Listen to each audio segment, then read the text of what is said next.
Now, let's just start with the assumption that the people that work around you and for you are good, capable, talented people. What does it take for them to put their additional effort, the additional commitment into the work and just raise the quality a bit, raise the pace, raise the speed?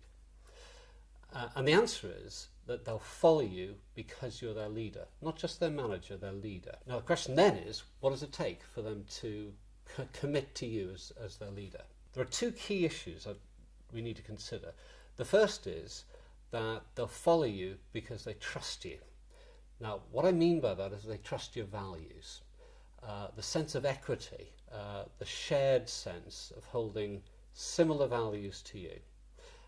Now, they see those values every day in the decisions you make and where you spend your time. So, for instance, is money more important than the team? Is the client more important than the team? Is getting the money more important than the client? So it's those types of judgments that affect the way that you work. Now, as you make them visible, are they the sort of values that the people that work around you can accept and can see equity in? So if they're sharing those values, they're more likely to trust you. And the more visible you can make them, the more they can make their choices about following you. The second issue is about behaviour. What we know in research is that the great sin in behavioural terms is not whether you're more authoritarian or democratic. That's often just a cultural choice. The big issue is whether you're consistent in your behaviour.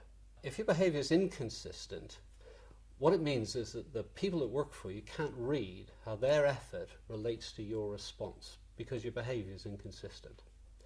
Now, in that sort of situation, of course they'll do what they're told because they work in a normal management hierarchy, but they won't give the additional commitment to you. The key challenge here is, can you make your values visible to your team and create a situation where they're seen as equitable, so they're shared within the team that you're working with.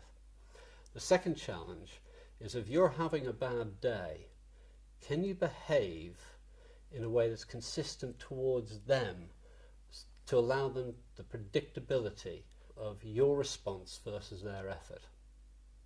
If you can do that, they'll follow you.